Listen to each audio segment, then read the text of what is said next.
네, 시장에 영향을 미치는 이슈들 분석해보는 시간입니다. 오늘 리더스 인덱스 박주곤 대표 모셨습니다. 어서 오십시오. 네, 안녕하세요. 오랜만에 뵙겠습니다. 네.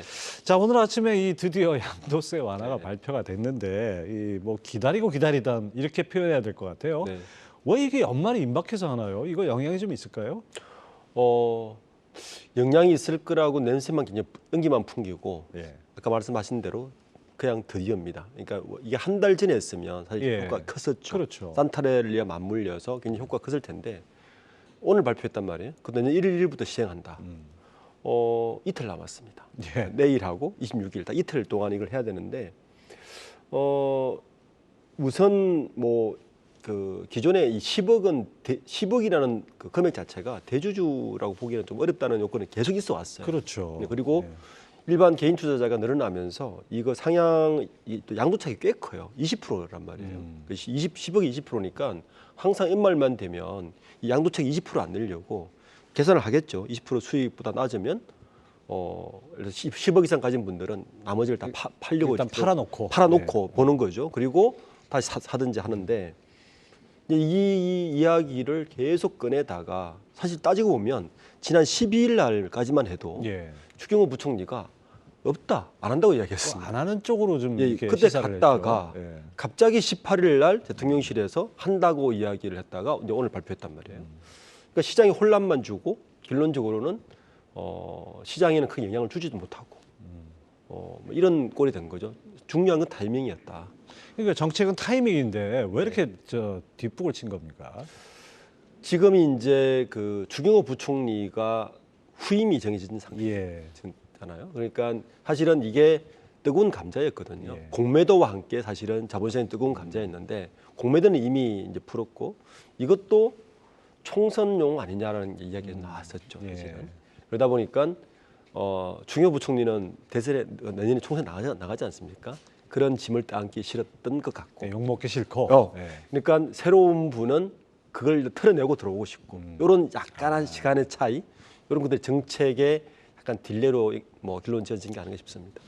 뭐 정책 타이밍이라는데 경제 수장 교체기에 이렇게 타이밍을 놓쳐버리면 효과는 반감되고 맞습니다. 그럴 것 같습니다. 근데 어쨌든 간에 뭐 이렇게 시행이 되면은 개인 투자자들이 많이 산 섹터가 2차 전지 아니겠습니까? 맞아요. 2차 전지 섹터에는 좀 호재가 되지 않을까 이런 기대도 있어요. 근데 지금 우리가 아까 이야기했던 대로 이게 정책 타이밍을 놓치면서 호재가 아니라 오히려 그 악재가 돼버렸어요. 예. 왜냐하면 그 최근에 그 이 주식 매도량을 보면 최근에 지난 1일부터 이제 어제까지 매도량을 보면 가장 매도를 많이 한 것이 뭐 삼성전자, SK 하이닉스 순인데 2차 전지주가 그 순매도 상위권에서 2차 전지주가 한 세네 개가 해버렸어요. 예. 그러니까 이미 팔았다는 이야기죠. 그러니까 이미 그 10억이라 상향을 했으면 사실 팔지 않았겠죠. 그럼 주가가 덜 떨어졌을 거고. 예. 지금 아시듯이 2차 전지주가 그렇게 썩 좋지가 않잖아요. 내년 전기차 시장 현황이라든지 여러 가지 상황 때문에 좋지 않은 상황인데 이 10억 대주주 상향 요건을 조금만 더 빨리 발표했으면 오히려 매도하지 않고 더 홀딩하고 있었겠죠. 예. 그래서 오히려 이 정책이 타이밍 넣는 바람에 2차 전지주에는 더 악재가 돼버린 꼴이 된 거죠. 사실은 그래서 거기에다가 지금 내년 2차 전지주가 지금 상황이 더 안 좋아지는 여러 가지 지표들이 오고 전기차 있습니다. 수요가 살아나지 않는 한은 지금 좀 쉽지 않아요. 그렇죠. 거기에다가 지금 보면 우리가 이야기하는 2차 전지주는 대부분 양극재와 연관이 있는 주들이 많습니다. 에코프로비엠이라든지 포스코 홀딩스라든지 포스코 케미칼이라든지.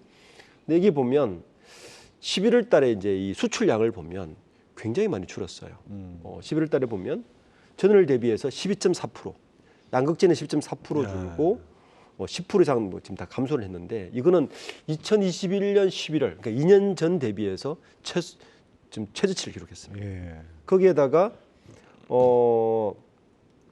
내년에 이제 문제는 4분기고 내년 1분기인데 여기에 10%에서 15%더 추가 하락이 예상을 되고 있거든요. 그러다 보니까 지금 2차 전지주가 뭐 이런 자본시장의 어떤 그 변동도 있지만 사실은 전망 자체가 어둡기 때문에 이번 뭐 이런 시행들이 오히려 2차 전지주에는 더 안 좋은 꼴이 됐다 이렇게 볼 수 있습니다. 아니 근데 뭐 뒤집어 보면 뭐 수급은 재료에 앞선다는 격언처럼 이게 이제 완화가 되니까 10억에서 50억 구간 사이에 보유하신 분들 입장에서는 좀 부담이 없어지는 거 아니겠습니까? 그럼 다시 살 수도 있잖아요. 네, 물론 그럴 수 있지만 뭐 이게 이제 시행이 되는 1일부터예요. 그러니까 지금 요 구간에 많은 판단을 하겠죠. 이틀 구간에 어차피 내년 1일이니까 10억 이상 들고 있던 분들은 이걸 내놔야 되나 팔아야 되나? 아마 제 생각에는 매도할 것 같지는 않아요. 어차피 시행은 된 거니까 예. 더 가지고 있을 가망성이 높을 것 같습니다. 자, 그다음에 이제 HMM 인수전 얘기 좀 해볼까요? 뭐 결국 하림이 승리했습니다. 네. 지난번에 오셨을 때 이제 하림과 동원 간의 네. 2파전 얘기를 하셨는데 인수 과정과 결과부터 좀 한번 정리를 해주시죠. 우선 산업은행하고 해양진흥공사가 가지고 있는 HMM 경영권 의 지분, 전체 지분의 57.9%. 예, 그러니까 핵심 하두가 영구채였는데 예, 영구채는 3년 유예를 줬어요. 그러니까 이게 왜 중요하냐면은 영구채 바로 풀어버리겠다 그러면 그게 30%니까 예. 한 30% 정도밖에 지분을 인수 못 하는데 영구채를 3년 후에 그건 우리 3년 후에 풀겠다고 하면 이 3년 동안 지금 하림 HMM이 현금 자산이 10조지 않습니까? 예. 57.9%만큼의 배당금을 받아갈 수 있는 거예요. 예, 배당 수익이 그만큼 3년 동안 늘어나는 거죠. 물론 배당액은 5천억으로 한정은 했지만 어쨌든 거래 금액 6조 4천억. 원래 처음에 한 4조 원 후반대로 얘기했는데 한 1조 5천억, 2조 가까이 올라갔습니다. 예. 그리고 이 바람에 이제 사실은 이번 인수를 보고 새우가 고래를 삼킨 거 아니냐는 말이 많이 나오는 게 예. 지금 할인그룹이 재계 순위 19위입니다. 예, 19위고 요번에 하림이 이제 그 HMM이 19이고 하림은 23인가 그렇죠. 그렇죠. 할인 23이죠. 예. 그 재계 순위 27위예요, 27위. 아, 27위. 27위고 HMM이 19위입니다. 그러니까 합쳐면 현재 공정자산 기준으로 42조가 되거든요. 예. 그러면 13위, CJ가 40조니까 CJ보다 높은 이제 순위로 오르면서 어쨌든 인수가 되면서 하림그룹의 위상은 커졌지만 뭐 재계 일각에서는 여러 가지 우려하는 시선도 만만치 않습니다. 그렇죠. 지금 우려하는 부분이 바로 이 승자의 저주 아니겠습니까? 네. 뭐 그 작은 회사가 큰 회사를 인수했을 때 벌어지는 또 해운 업황이 또 이렇게 썩 좋지는 않은 그래서 국적 선사 최대 국적 해운사를 가졌다는 거는 뭐 평가할 만한데 이게 승자의 저주로 나타나지 않을까 이런 우려는 어떻게 보십니까? 지금 이제 인수 금액을 어떻게 조달하는가가 지금 승자의 저주의 가장 큰 관건인 것 같아요. 원래 한 4조 원 후반대나 5조 원으로 예상했었는데 예. 6조 4천억으로 늘어나면서 1조 원이 지금 돈이 더 들어갔단 말이에요. 그런데 이 인수 금액 6조 4천억을 보면 자금 조달 계획을 보면 우선 하림이 가지고 있는 현금성 자산은 지금 업계 평가는 한 1조 6천억 정도 보고 있습니다. 이 1조 6천억에는 사실은 이게 펜오션의 유상증자를 포함한 정도의 금액을 예. 포함한 가격이에요. 아 유상증자 포함해서입니다. 그러니까 실제 하림이 가지고 있는 제가 3분기 보고서를 봤더니 하림과 펜오션이 가지고 있는 현재 현금성 자산은 1조가 안 됩니다. 예. 그러니까 유상증자를 포함해서 1조 6천억을 조달하겠다는 계획이고 계획에 불과합니다. 그리고 인수금융이라고 해서 일단 금융사로부터 우리가 연수하면 돈 빌려줄래?라는 인수금융이죠. 예. 인수금융을 한 3조 4천억 정도를 확보를 해놨는데 이 중에서 얼마까지를 쓸지는 모르겠어요. 예. 지금 계속 이런 얘기가 나오니까 하림의 김영국 회장은 뭐 그거 다 쓰겠냐 한 2조 정도 쓸 생각이다라는 가지고 있지만 그건 모르는 거죠. 일단 마이너스 통장을 3조 4천을 만들어 놓은 마이너스 통장 통장 인수용 마이너스 통장 통장을 만들어 놓은 만들었다. 거고요. 예. 그 외에 이제 FI가 하나 들어왔지 않습니까? JKL 파트너. 이 JKL 파트너는 펜오션을 인수할 때도 같은 파트너였습니다. 그래서 사실은 이 JKL 파트너가 파트너로 됐을 때 말이 좀 많은 이유가 바로 그것 때문이었는데 JKL 파트너에서는 7,500억 정도니까 실제 6조 4천억 중에서 1조 6천억을 빼고 나면 한 거의 5조 가까운 돈을 다 차입으로 들어와야 되는 거예요. 그러니까 이게 지금 금리가 만만치 않지 않습니까? 그렇죠. 예. 거기다가 금리가 만만치 않은 데다가 지금 해운 업황이 계속 내리막길을 걷고 있단 말이에요. 그러면 거기다가 이제 이 옵션을 걸어놓은 게 다들 우려하는 게 HMM이 가지고 있는 현금성 자산 10조 원을 쓸 것 같지 않냐라고 했는데 그걸 이제 일단 산업은행에서는 배당을 내년 5천억으로 제한을 해놨기 때문에 그거는 이제 안심이 되지만 어쨌든 이 5조 가까운 돈의 인수 금액에 대한 금리 현재 금리만 계산해봐도 영업이익을 다 때려 부어도 사실은 그 금리 가격이 급급한 상황이 예. 되거든요. 그래서 이게 승자의 저주가 될 수 있지 않느냐라고 우려하는 부분이 바로 그 부분입니다. 결국 이제 뭐 금리가 뚝뚝 떨어지고 그다음에 해운 업황이 살아나고 이러면 또 모르는데 맞습니다. 그렇지 않으면 지금 상당히 좀 부담스러운 측면도 있어 보입니다.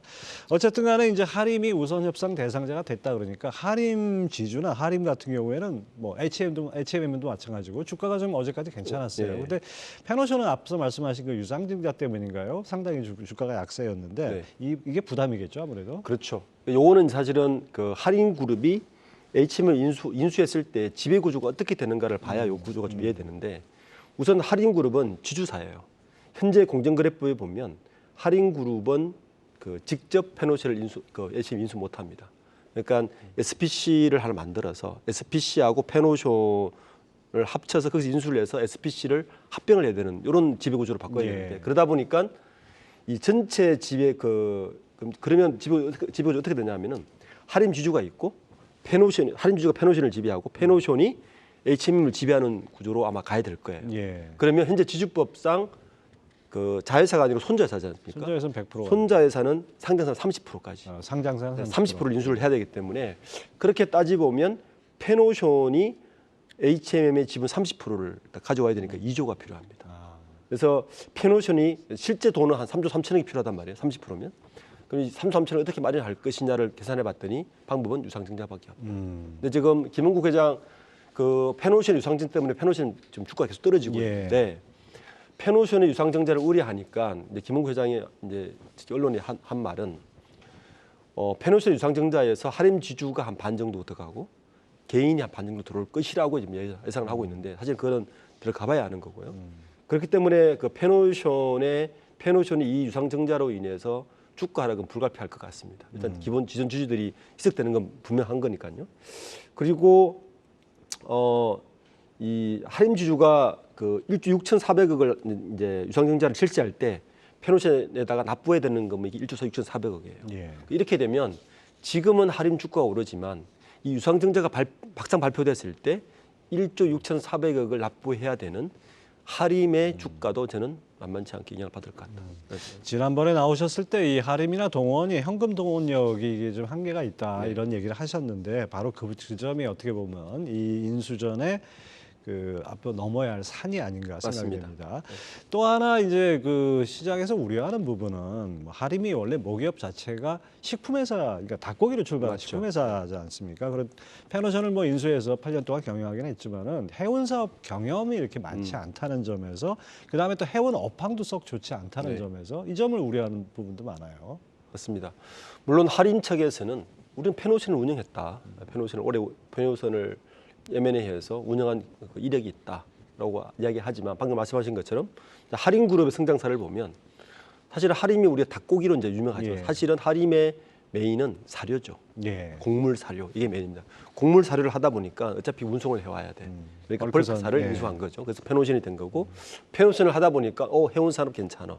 특히 이제 컨테이너 선사를 가지는 거는 국적 선사를 가진 거지 않습니까? 우리나라 컨테이너 물동량의 98%를 독점하고 있거든요. 그러니까 이걸 인수하면 사실은 이건 국가 안보 사업하고 이제 밀접합니다. 예. 그래서 굉장히 이제 무너뜨리지 못하는 그룹이 되는 거죠. 그래서 아마 이걸 인수하는 것 같은데 문제는 이 해운 업황이 다운 사이클이 굉장히 심하지 않습니까? 근데 지금 인수하는 이 시점이 하필이면 다운 사이클에 들어가 있는 시점이다. 그러니까 지난해 1월 7일 날에 우리가 소위 말하는 상하이 컨테이너 지수 SCFI라고 하는 지수를 보면 그때가 5,109였어요. 지난주 금요일 12월 15일자 기준이 얼마냐면 1,093입니다.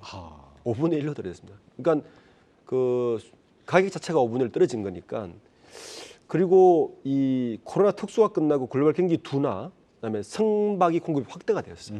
그러니까 앞으로 1년간은 이 해운 운임 지수가 오를 가능성은 많이 높지 않다라고 해서 이제 4분기에 그 HMM의 영업이 겨우 흑자 넘긴 정도거든요. 몇백억 단위 흑자 넘긴 건데 과연 갈 수 있을까라는 퀘스천이 있고 아까 이제 조달 금융이 말씀드렸지만 이자 비용도 갚지 어렵지 않을까라는 게 지금 가장 큰 상당한 고전이 예상된다 이렇게 볼 수 있겠네요. 뭐 내년에 뭐 이제 컨테이너 추가 투입되는 것도 많아서 그 맞습니다. 공급 측면에서 과잉이다 이런 지적도 전에 있었는데요. 근데 이런 가운데 한 가지 이제 변수가 하나 발생했습니다. 예멘 반군이 홍해를 항해하는 민간 선박 공격한다 네. 이 부분 때문에 운송 기간이 뭐 희망봉 돌아오면 엄청나게 늘어나는 거 아닙니까? 운임도 운임비가 엄청나게 30% 들고 올라갑니다. 네. 그래서 대신증권에서는 이 고운임 고착화 가능성을 또 언급하기도 했어요. 이 부분 어떻게 보십니까? 지금 그 사건 때문에 사실은 이게 그 이스라엘과 그 하마스 전쟁 때문에 여파죠. 그렇죠. 그 여파로 예멘 반군이 이제 후티가 홍해 인근을 지나는 상선체 공격하면서 돌아가는 이미 HMM은 돌아가고 있어요. 예. 발표를 했고. 아, 그래서 그 이것 때문에 해운주가 굉장히 강세를 벌이고 있는데 비슷한 사건이 2년 전에 있었어요. 2021년도에 수에즈 운하 때 운하가 자초되면서 예. 비슷한 사건이 있었는데 그때를 좀 데자부 해보면 그때도 요게 오래 갈 줄 알았는데 사실 단기간에 마무리가 예. 됐거든요. 그래서 이게 아마 이 고운임으로 인한 주가는 조금 이득을 볼 수 있을지라도 저는 장기간으로 갈 것 같지 않았습니다. 왜냐하면 이게 이제 일반적으로 보면 이 고운임이 올라가면 해운사가 좋은 거 아니야? 그래서 주가 올라가는데 그렇죠. 결론적으로 좋지가 않습니다. 뭐가 올라가냐 하면은 부대 비용이 올라갑니다. 아, 보험 비용, 그렇죠. 예, 그다음에 연료도 뭐 많이 들어갈 거고. 맞습니다. 그래서 이게 그런 비용이 올라가면 이 보험료 올라가죠. 그럼 추가 비용이 굉장히 많이 올라가요. 결론적으로 뭐냐면 해운사의 영업이익이 안 좋아집니다. 그래서 아마 해운사에서도 장기간 가는 걸 원치를 않아요.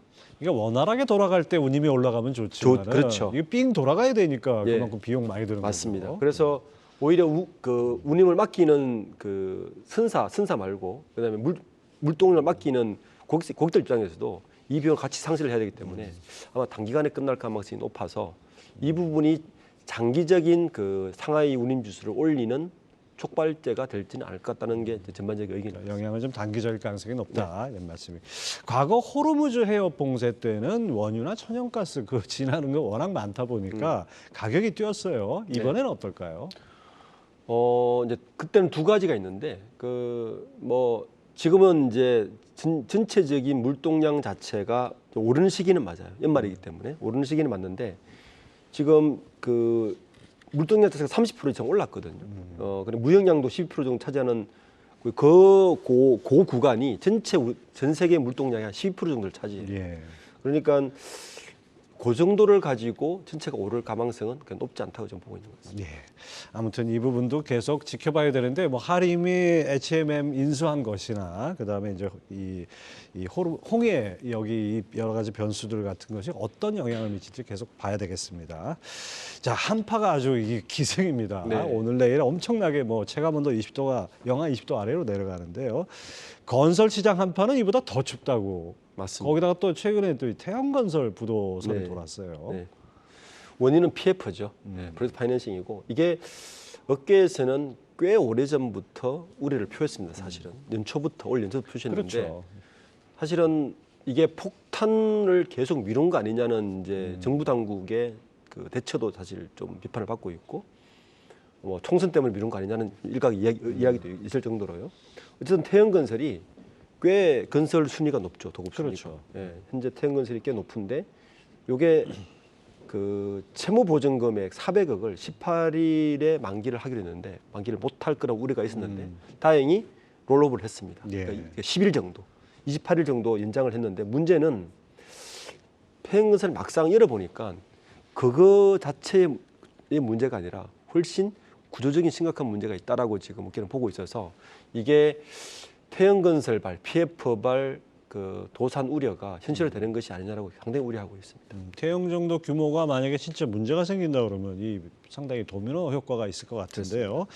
그래서 일단 급한 불은 껐는데 태형건설에 대한 그 시장의 의구심은 꺼지지 않는 것 같아요. 맞습니다. 그리고 태형건설하면 뭐 잘 아시다시피 이제 SBS 대주주 대주주죠. 아닙니까? 네. 그래서 SBS 지분을 매각하지 않을까 뭐 이런 궁금증이 있는데요. 지금 태형건설이 그 시공 능력 16위거든요. 20위권 내입니다. 굉장히 큰 업체죠. 태형건설의 대주주단, 채권단 중에 한 곳이 한국투자증권이에요. 예. 그러다 보니까 재밌게도 한국투자증권이 리포트를 냈습니다. 태형건설의 우려에 대해서. 뭐라고 그 냈습니까? 보고서를 봤더니 태형건설 현황 점검이라는 보고서를 냈어요. 한국투자증권에서 PF 대출 잔액이 4조 4천억으로 도급순위 20위권에서 가장 높다. 하는 게 첫 번째 골자고요. 특히 이 문제가 뭐냐면 현재 그 PF 보증을 제외한 순수 부동산 PF 잔액, 요게 3조 2천억인데 문제는 이 중에 47%가 착공도 안 했다는 거예요. 예. 자, 착공을 하지 않으면 무슨 일이 발생하느냐? 3조 2천억의 절반, 그러니까 1조 6천억 정도가 바로 갚아야 되는. 상환 요구가 바로 올 수 상환료가 있다는 바로 오는 거예요. 거죠. 그래서 지금 내년부터 사업성이 부족한 현장에 대해서는 아마 PF 대출 재구조 작업이 굉장히 빠르게 진행될 텐데 이거 감당할 수 있겠느냐? 예. 그게 골자입니다. 그러니까 그 실제 문제는 400억 대출 연장 때문에 터진 것 같지만 그 구조를 열어봤더니 뭐 한투 입장에서는 이제 채권단 대주주단 입장이었으니까 굉장히 고민스러운 거죠. 그래서 이게 지금 태형건설만의 문제가 아니라 미착공 상태의 PF가 상당히 문제거든요. 이게 착공만 되면 PF는 그나마 돌아갈 수 있는데 미착공된 국내 건설 업계 현황을 봤더니 굉장히 많아요. 이게 지금 큰 내관으로 작동할 수 있어서 건설업계 전체가 지금 고민에 빠져 있습니다. 뭐 이렇게 김치독을 열어봤더니 위에만 살짝 어은 줄 알았더니 그 안에 밑에는 아예 담그지도 않은 김치가 많다는 얘기네요. 자, 그다음에 이제 국토부 건설사업 지식정보 시스템을 보니까 지난 4일 기준으로 512곳이 512곳의 종합건설사들이 폐업한 것으로 나왔어요. 태형건설의 소식도 그렇고 이런 종합건설사들 폐업 소식도 그렇고 이 부동산 PF발 위기감 이게 연초부터 계속 나온 얘기지만은 맞습니다. 이게 연말이 되니까 좀 더 구체화된다는 느낌이 좀 들어요. 네. 이거 어떻게 보십니까? 아까 512곳이라 그랬는데 예. 이게 더 늘었습니다. 더 늘었어요? 통계가 그제? 그 사이에 좀 업데이트돼 가지고 551곳 올해 토탈에서 요게 작년에 327곳이었거든요. 그러니까 작년보다 70%가 늘은 거예요. 이게 통상적으로 뭐 이제 작은 종합건설사도 네. 작은 데가 많으니까 뭐 많죠. 새로 네. 생기고 없어지고 많이 하는데 그 문제가 통계를 제가 쭉 봤더니 2006년부터 쭉 봤거든요. 제일 많아요. 올해가. 올해가. 예. 그러니까 이게 결국에는 금리 인상이 가장 직격탄을 맞은 것 같고 자금난을 못 견딘 거죠. 이게 지금 이제 물론 이게 고금리 장기화 때문에 일어난 문제인데 이게 두 가지예요. 고금리 장기화도 문제였는데 문제는 건설 자재값이 급등을 했습니다. 예. 그러니까 이제 수익이 안 나고 금리가 높아지니까 이중고를 겪으면서 사실은 부도가 속출을 한 건데 지금 시행사가 PF 대출을 일으키면 시공사인 건설사가 연대 보증을 쓰잖아요. 예. 그래서 이게 그 시행사의 PF 문제가 건설사로 이제 전이가 되고 있고요. 문제는 이 건설사로 끝나면 되는데 그 다음에 있지 않습니까? 금융사로 가는 거죠. 그렇죠. 지금 아마 저번에 새마을금고 사태 때문에 예. 일단 금융사로 가는 건 정부 1차적으로 느꼈던 급하게 막았는데 문제는 내년입니다. 이게 지금 551곳이 부도가 나고 이게 시행사 부도가 이제 건설사로 왔다는 거거든요. 예. 2단계로 왔는데 3단계가 이제 이게 금융사, 특히 증권사라든지 그다음에 새마을 2차 금융, 새마을금고라든지 가는데 정부가 겨우 막고 있는데 이거 어떻게 막을 것이냐가 사실은 더 큰 문제로 전개되고 있습니다. 지난 3월에 월가 은행들 그 실리콘밸리뱅크라든지 이제 그 미국의 은행들 지방 은행들이 이제 부도 사태 났을 때 우리도 이 PF 문제 심각하다 뭐 막 얘기는 있었지만은 쏙 들어갔죠. 쏙 들어갔어요. 그래서 아 별일 없나 보다 하다가 지금 추워지니까 이게 다시 문제 나오는데 지금 말씀하신 대로 금융사의 위험이 나타나는 징후 이런 것들이 이제 신용 등급에서 나오지 않습니까? 증권사 2곳, 저축은행들 신용 등급 하향됐다는 얘기가 맞습니다. 있어요. 그럴 수밖에 없죠. 지금 PF 잔액이 134조입니다. 예. 요게 지난해 말보다 20조 늘었어요. 지난해 말에 110조였는데 그 20조가 더 늘었어요. 연체율이요. 보통 은행이 그 익스포즈에서 리스크로 보는 게 1% 0.8%도 문제가 있다 보는데 2.4%입니다. 어이고 많이 올랐네요. 이게 3년 동안 4배가 올랐어요. 그러니까 이게 그 굉장히 큰 문제고 그 사실은 아까 말씀하신 것 같이 연초에 우리가 그렇게 했을 때 사실 대처를 했어야 되는데 이게 리스크만 계속 키운 거죠.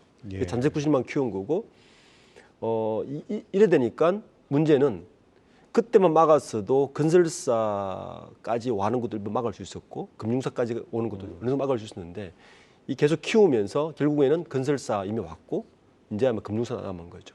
내년 초는 금융사들의 부실 우려가 아마 본격하게 드러날 것 같습니다. 예. 예전에 뭐 이런 얘기 많았죠. 뭐 인천항에 배만 들어오면 뭐 모든 게 해결된다는 식으로 뭐 건설 경기 조금 살아나면 다 해결되겠지. 네. 뭐 금리 이제 인상 끝나면 해결되겠지. 뭐 이렇게 했는데 이제 약간 문제를 키운 느낌이 듭니다.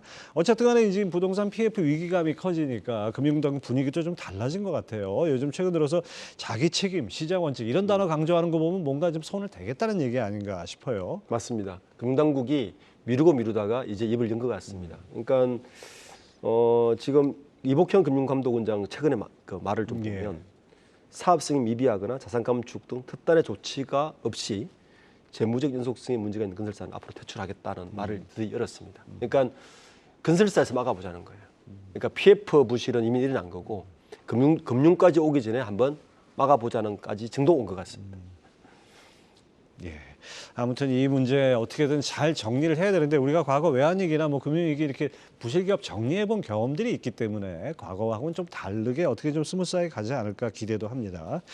자, 부동산 경기 회복은 여전히 어려워 보이는 상황인데 내년에도 이 건설 경기, 건설 업황 개선 기대하기 좀 어려울까요? 결론적으로 어렵습니다. 왜냐하면 올해까지는 우리가 좀 이 시각 차이를 보이는 게 보통 건설 시장은 착공 물량이 들어오면 시차 효과가 있거든요. 예. 시차 효과가 있는데 이게 올해의 건설 시장은 마감 공사의 영향으로 그나마 돌아간 것처럼 보였을 뿐입니다. 마감 공사 때문에 시차 효과 때문에 내년에는 이 선행지표가 모두가 이제 안 좋아졌습니다. 일단 보면 건설 규모 투자 규모가 올해보다 2.4% 줄었고요. 예. 자체가 그리고 거기다가 금융시장 불안하죠. 그다음에 수급 차질, 공사비가 다 상승을 했어요.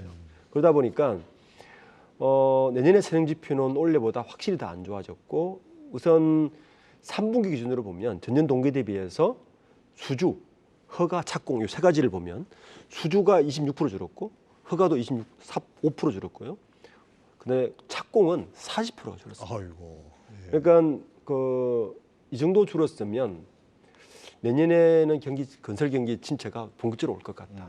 그러니까 내년에는 건설 쪽은 해외 수주가 없는 한 국내 건설 경기는 굉장히 안 좋아질 가능성이 큽니다. 해외 건설에서 뭔가 돌파구를 찾으려고 하는데 국내 건설 시장은 정말 찬바람 쌩쌩 분다 그렇습니다. 이렇게 봐야 되겠습니다. 자, 이렇게 뭐 시장은 좀 반등을 하지만은 어떻게든 간에 그 안에 도사리고 있는 문제들을 우리가 좀 아주 현미경을 타고 들여다봐야 될 것 같습니다. 자, 지금까지 박종훈 리더스 인덱스 대표 함께했습니다. 감사합니다. 감사합니다.